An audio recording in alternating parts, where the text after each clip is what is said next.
Ja, god dag, kjære seere. Vi ønsker dere velkommen tilbake til oss i Frikanalen, Trond Alis kvarter. I dag vil programmet vårt være på engelsk. Vi heldige, har med oss i den samtale Ilan Pappe. Han internasjonalt velkjent historiker, professor, skribent, forfatter. We welcome you to this program. Pappe, how are you? I'm fine. Good to be on your program. We are really glad to have you with us as our guest. You are a famous scholar, expert on Palestinian matters. So we have some questions to you and look forward to have your answers, Pappe. Great. First, I would like to announce that your book, which you have written some time ago, is a very, very book, important indeed, The Ethnical Cleansing of Palestine. And I hope this will be read by many, many people. It is a basic book writing about the Palestine-Israeli conflict in my mind. So may I start to ask you, why did you write that book actually, and if you can tell us, what are you discussing in this important book, which I hope many people will buy and read it. It really is a most important book indeed in my mind. Thank you. Thank you. Yes, I decided to write, first of all, on 1948 itself as the year, already when I was a student, first in Israel and then in Britain, because I was interested in history and I was interested in my own country's history, and I understood that 48 was a very important year. And I also realized that there are two different ways of looking at that year. I'm an Israeli Jew, so I knew quite well the narrative that, if you want, the Israeli Jews had on 48. I was less familiar when I was a student with the Palestinian version of events. And that's how I started to be professionally, first of all, and a bit emotionally interested in 48. But once I've decided to write about it as a scholar, I realized that it was more than just a year where there are two contradictory stories about it, but rather this was a very important year that the truth about it is not told. And I looked for evidence in the archives, in interviews with people who survived 48. And I wrote, even before I wrote that particular book, I wrote some other books on 48, but I didn't have a complete concept in my mind until I had a sense that I have a more comprehensive understanding between the connection between what happened in 1948 and the Zionist ideology and the Zionist project of colonization and the situation of the Palestinians in Palestine and the British position. And all that came into one big conclusion that one has, to my mind, tell the story of 1948 not as the beginning of the Arab-Israeli conflict or the first Arab-Israeli war, as many scholars like to call it, but rather as a year where a crime was committed by Israel against the Palestinian people. And I looked at a way to define that particular crime, and I thought that ethnic cleansing, which is both a legal, moral, and political term, describes very well what happened in Palestine between the beginning of 1948 to the end of that year. So that's why I thought that this was an important book to write, and I wrote it mainly for the public outside Palestine, because the Palestinians know what happened to them or to their parents and their grandparents, The Israelis were in denial, they still are in denial of what happened, but I thought that maybe the international community would be able to understand that many of its members are ignorant about what happened in Palestine, do not understand the full scope of the crime that was committed against the Palestinians, and that's why I thought that this book is really intended, first and foremost, to the public outside Palestine. Now, you asked me what the book is about in many ways. In a more focused way, I would say that the book describes the preparation, both the ideological and the strategic and military preparation by the Zionist movement since it arrived in Palestine in the late 19th century and until it started to commit the ethnic cleansing in the beginning of 1948. So the first part of the book tries to show how this was all planned until it became executed. The second part of the book tries to show what was destroyed in 1948.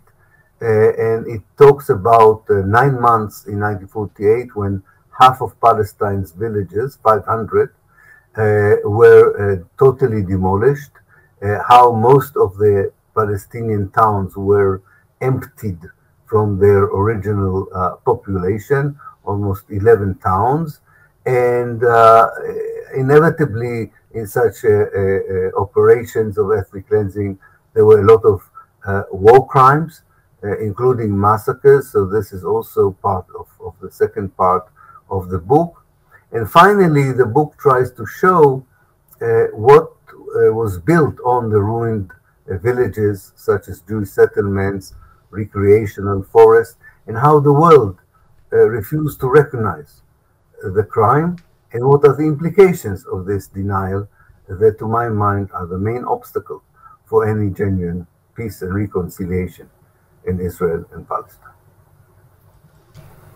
You write in the book, around 1 million people, and that means Palestinians, were expelled from their homes at gunpoint, civilians were massacred, and hundreds of Palestinian villages deliberated, destroyed. This is rather serious matter, isn't it, my brother?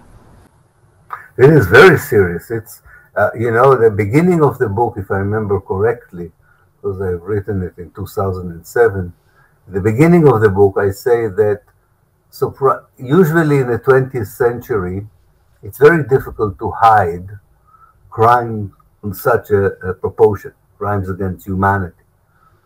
If you expel half of a country's population and destroy half of its villages, it's not something you can hide. But surprisingly, after the Second World War, this particular crime was totally wiped out from the consciousness and awareness of most people in the world. Not all of them. Of course, there were people who were aware, there were people who were struggling with the Palestinians and so on. And I think the situation today is much better. But when I wrote the book in 2006, 2007, I don't think there was one politician in the West, or even beyond the West, that knew what happened in 1948, understood the connection between what happened in 1948 and the reason why the Palestinians are struggling on the one hand, and why the Israelis continue to oppress them on the other. You cannot understand why there is today, in 2021, at the end of 2021, why there is still what people would call wrongly a conflict in Israel and Palestine, if you don't go back to 48. Only if you know what happened in 48, you understand what's happening today. You further write in your book that this ethnical cleansing, as you call it, it was from the start an integral part of a carefully planned strategy and lies at the root of today's ongoing conflict in the Middle East. If you please can explain for us, what kind of carefully planned strategy are you thinking about? Yeah. In order to understand it, you have to accept that the Zionist movement is what we would call today a settler colonial movement.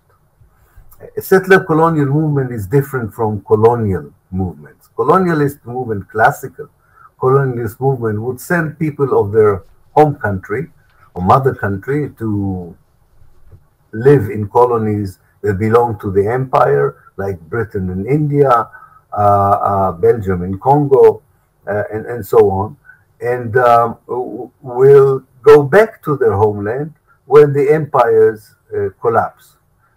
Settler colonialism is a different kind of human phenomenon. It's made mainly of Europeans who had to leave Europe, as many of the Jews felt they had to leave Europe because of anti-Semitism, but they're not the only ones who left Europe as settlers. Also, quite a lot of Christians were persecuted. And what is common to all these movements that began in the 17th century and culminated with Zionism in the late 19th century was that these Europeans that Europe didn't want were looking for a new Europe outside of Europe. They were looking for a new home. And one can say that they were looking for a new homeland as well. The problem was that the places that they chose, like the choice that the Zionists made about Palestine, the places that they chose were already inhabited by another people, by the indigenous, the native people of those places.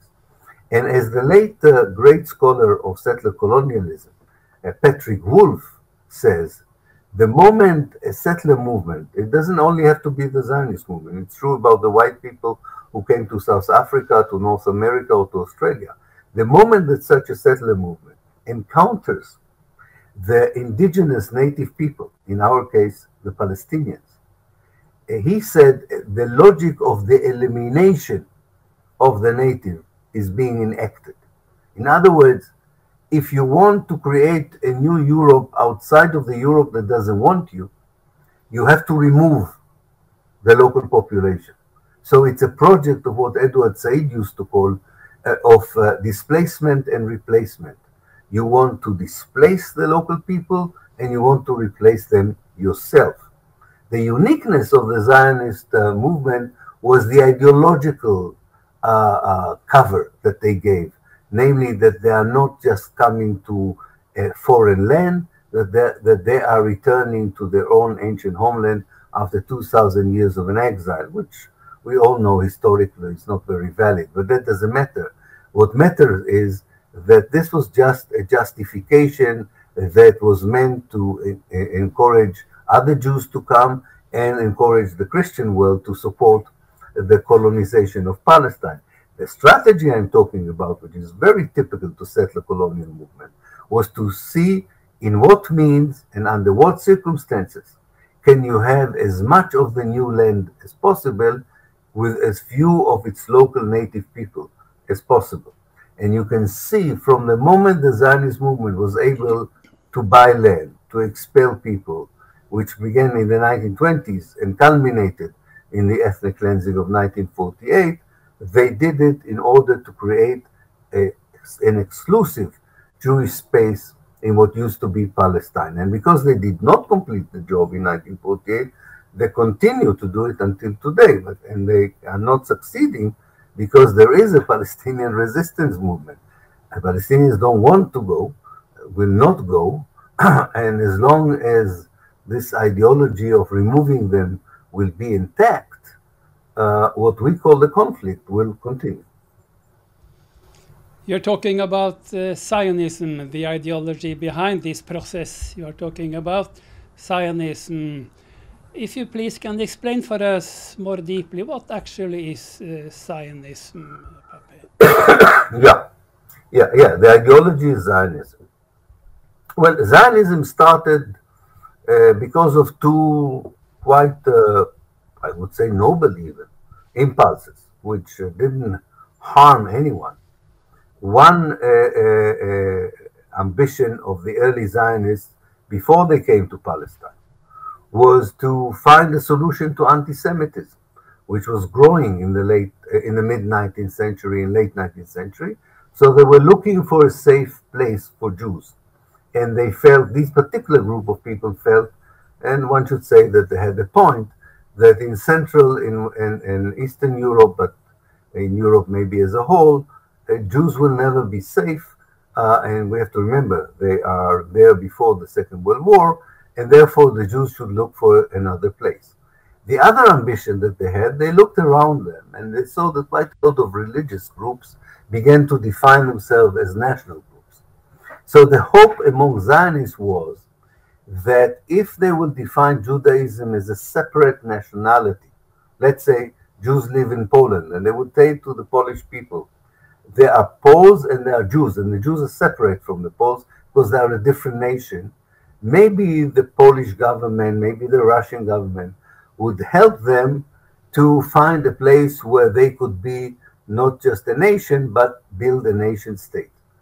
The problem was that after quite a lot of internal debates, until the very beginning of the 20th century, the decision of the movement was that the only place where you can be safe and the only place where you can build a nation state for this new idea of the Jews as a nation is Palestine. And the reason was, of course, the connection between Judaism through the Bible to Jerusalem, to the holy places for Judaism, and there are, of course, holy places for Islam and Christianity there as well. And I think what is usually not known, that there was a strong Christian evangelical movement that pushed the Zionist movement when it was debating whether they should go to Palestine or elsewhere, that pushed them to choose only Palestine as the place for a safe haven and to rebuild a Jewish nation. The reason these evangelical Christians in Europe and in America pushed the Zionist movement not up on the idea of Palestine was that from their Christian perspective, the return of the Jews to Palestine would bring back the Messiah, resurrect the death, and so on. So in many ways, Zionism was both a Christian project and a Jewish project of the 19th century. It became a purely Jewish settler colonial project once the first colonies were built in Palestine in 1882. So that's what Zionism was historically. Today, Zionism is, I think, even worse in a way, because, as I say, you can understand some of the motivation behind Zionism in the 19th century. It was a different historical era. You could imagine certain things you cannot do today. Unfortunately, today, Zionism is an ideology of apartheid. And that's what's so bad about it. It's an ideology that justifies the discrimination against the Palestinians, the oppression against the Palestinians, only because they are Palestinians, only because of their identity. And this is a racist point of view.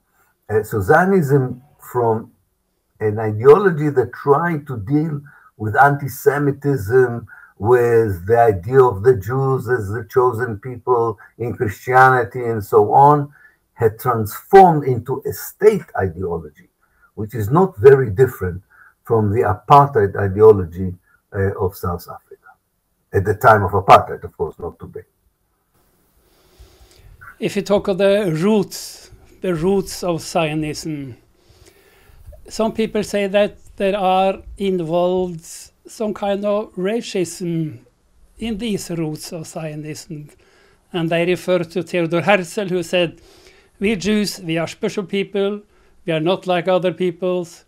We need our own land, our own country, because we will never be able to live in peace with other people because of our speciality." Some people say, isn't this somehow also expressing some kind of a racism, stating that one people are separate from other people, they need separate solutions for their problems? Or what is your comment to this, please? No, I think that's not the right way of looking at it. In fact, Herzl all his life wanted to be a German nationalist, but he was not allowed. I mean, most of the Jews who were Zionists became Zionists because they failed to be assimilated into the local societies, and the local societies refused to assimilate them because of anti-Semitism. We have to remember that. Unfortunately for the Palestinians, they paid the price for anti-Semitism in Europe, rather than Europe paying the price for anti-Semitism. So no, I don't think this is something that at the roots of Zionism was very important. In fact, Herzl, if you read very carefully his diary, he thought that actually German Jews and Jews in Western Europe would not come to Palestine. He was quite sure that this was just a solution for the Jews in Russia and Eastern Europe. I mean, of course, in Judaism, as in other religions, there is a sense of a chosen people and so on, which is at the basis could be interpreted as a racist idea, but that depends on the faithful. You know, every religion can be interpreted either as a racist ideology or an ideology of peace. You can see it with Christianity, Islam, Judaism, and Buddhism.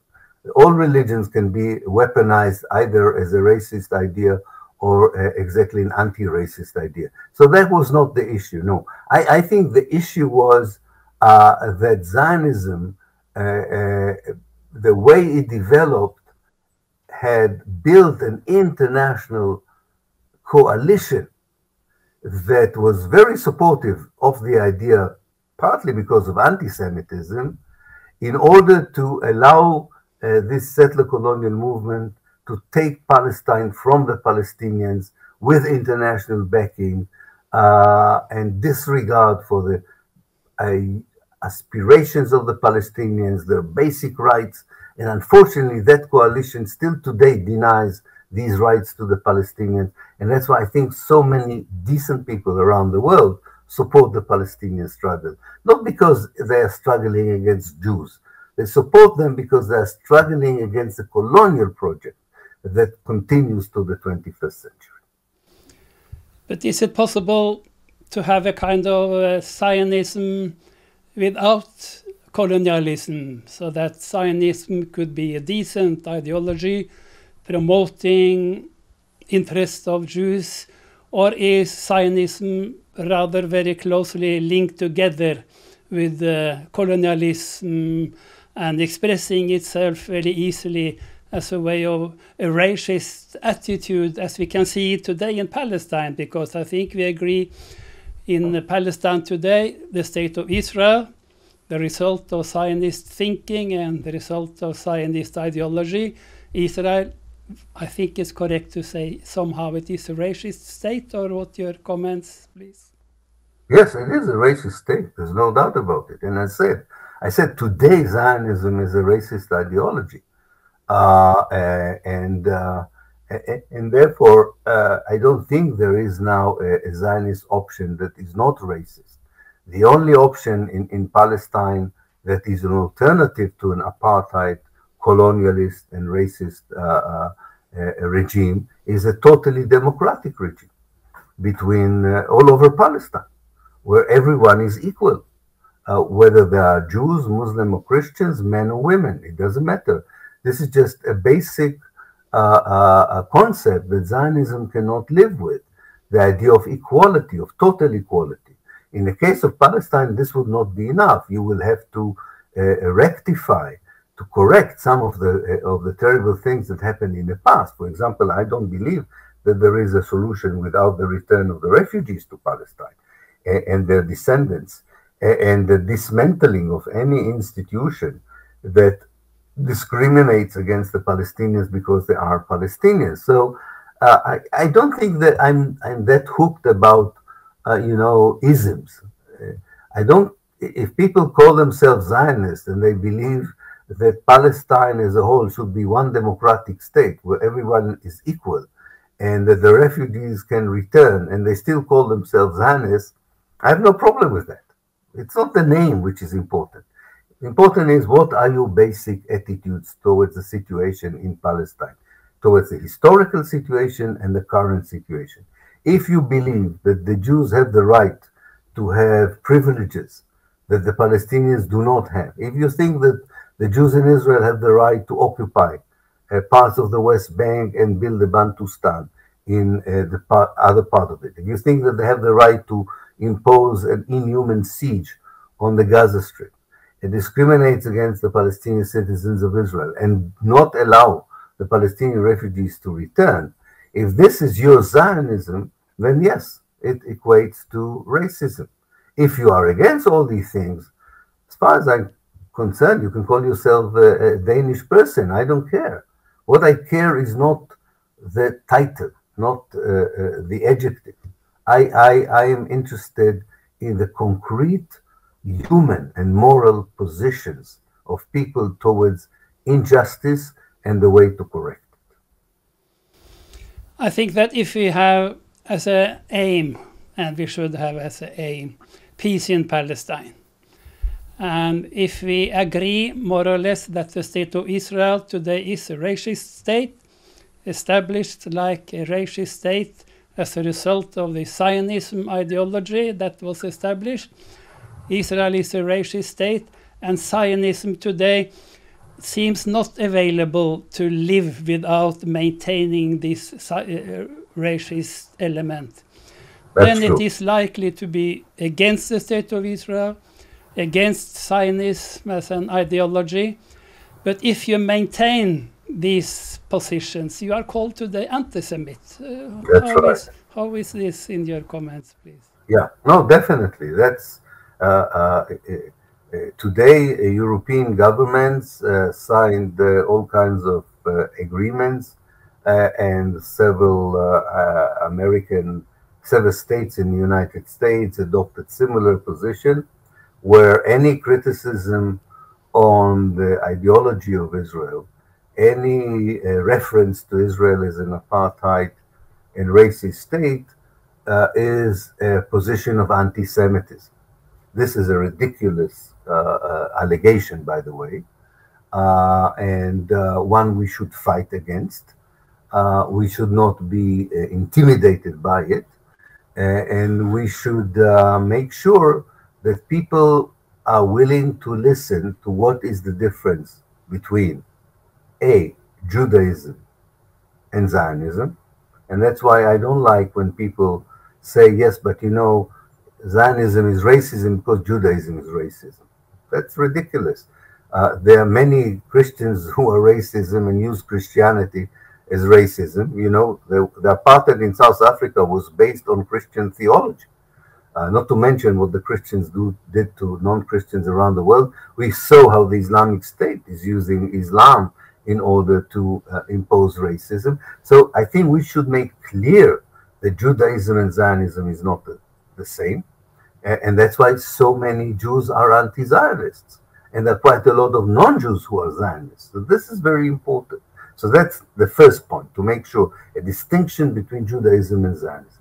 And therefore, a clear distinction between anti-Zionism and anti-Semitism. Anti-Semitism is racism. And there is anti-Semitism.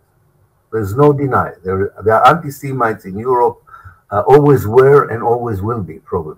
People who hate Jews just because they are Jews.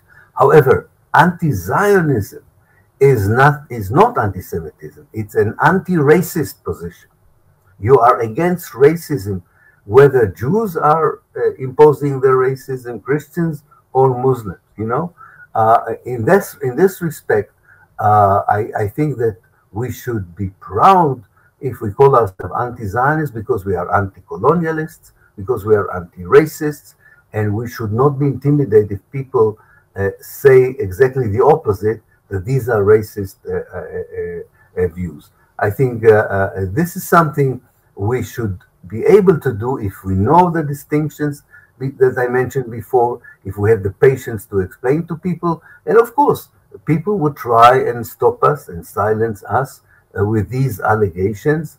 And unfortunately, the political elite in Europe, most of it is going along with this. I don't know why. They seem to be intelligent people. I don't understand how they're willing to do it, unless they are afraid of Israel or they are being, they get something in return for that. I'm sure that if you ask them individually, they know this is a stupid allegation.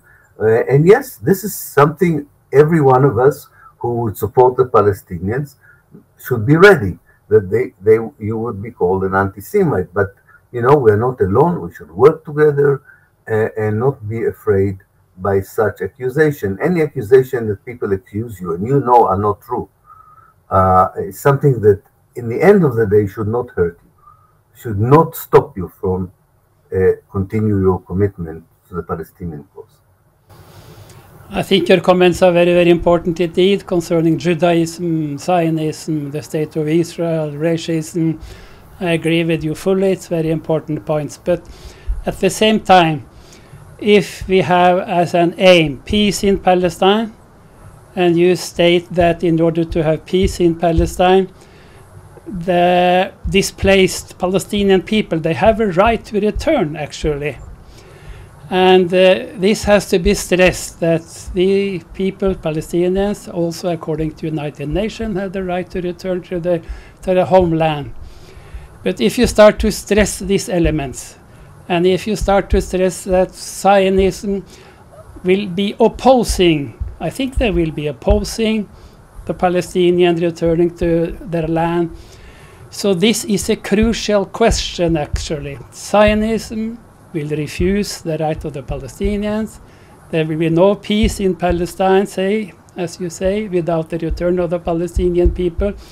So in focus for work, for justice in Palestine, you have to focus on Zionism as an ideology. You have to focus on the right of the Palestinians to return. Two very, very important points. But if you start to touch with these main elements in the conflict, then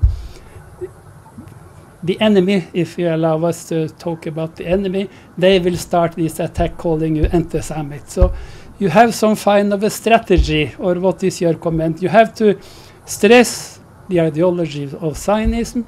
You have to stress the rights of the Palestinian people. Then you are touching with the basic elements, and you will be accused of being an anti-Semite.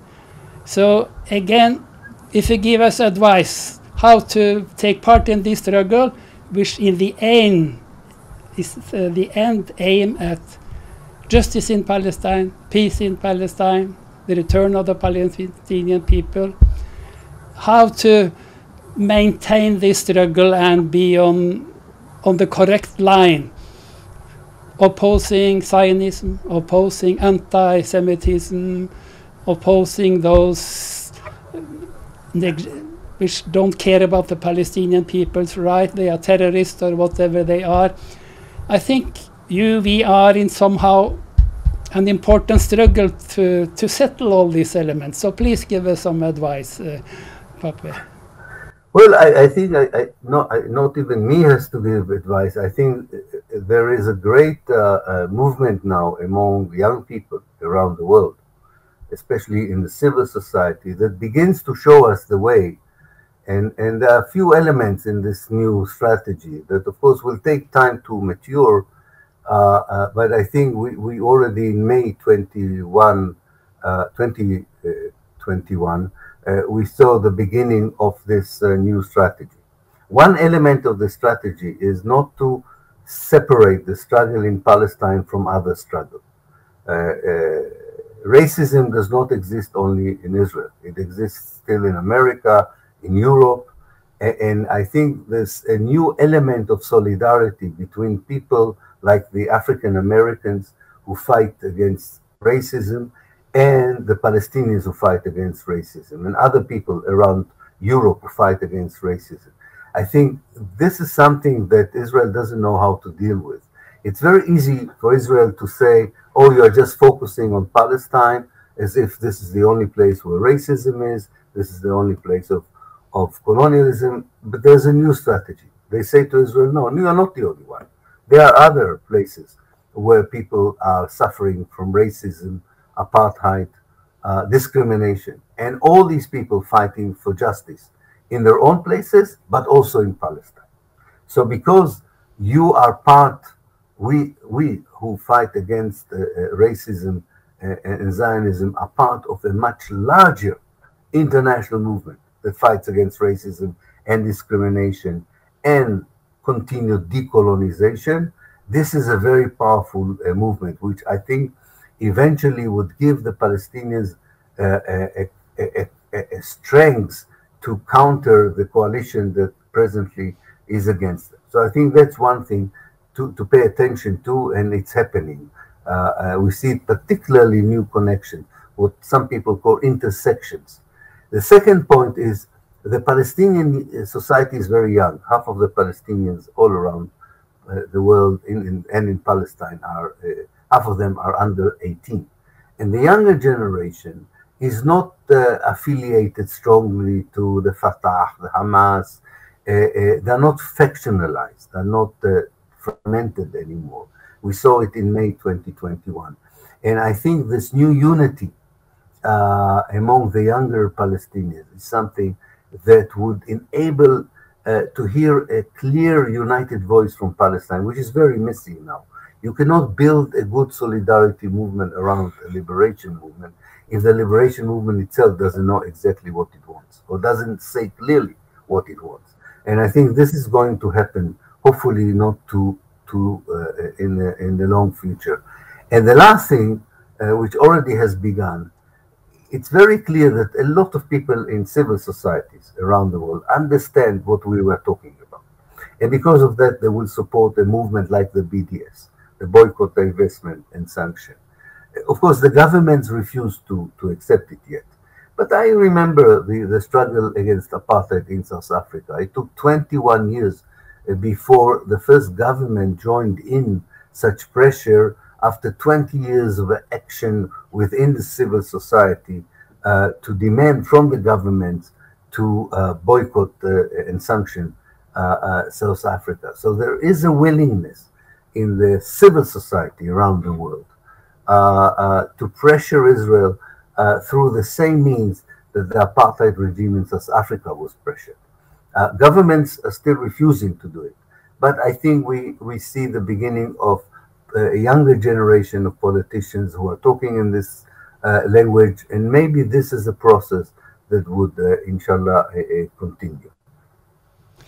May I ask you, if you turn again to the opinion, the way of thinking in the state of Israel, how far they have reached in this process of understanding the basic problems, to understand the position of the Palestinian people, to understand the historic events which you have written about in your eminent book, Ethnical Cleansing of Palestine. Because I think people have to understand these elements which you are stressing if we are going to proceed on this process towards peace which you are stressing. So the question will be how this process stands in the state of Israel itself, among the Israelis, the Jews in the state of Israel. Are they rather fixed in their old positions, or are there movements starting to change positions even among the Israelis, the Jews in the state of Israel, would you say? Well, no, unfortunately, most of the Israeli Jews do not understand this, do not want to understand it, and at this moment in time will not accept these ideas. There is a small group, also among young Israeli Jews, who are willing to accept it, and this group is growing all the time, but to be fair, it's a very small group, and we cannot expect in the near future any change from within the Israeli society. But this is what happened with settler colonial regimes like South Africa. The change does not come from within if there is no pressure from the outside and there is no unity of the liberation movement in the inside. And I think this is something that will grow once all the other elements I was talking about would be in place. I'm sure a lot of white people in South Africa were still racist on the day that apartheid fell. And nobody waited until the vast majority of whites in South Africa would say, oh, we're not racist anymore, and only then we can have South Africa without an apartheid. You don't wait for a large number of Israeli Jews to change. You create a situation, if you can, whether it would be much better not to continue with the racist regime than to continue with it.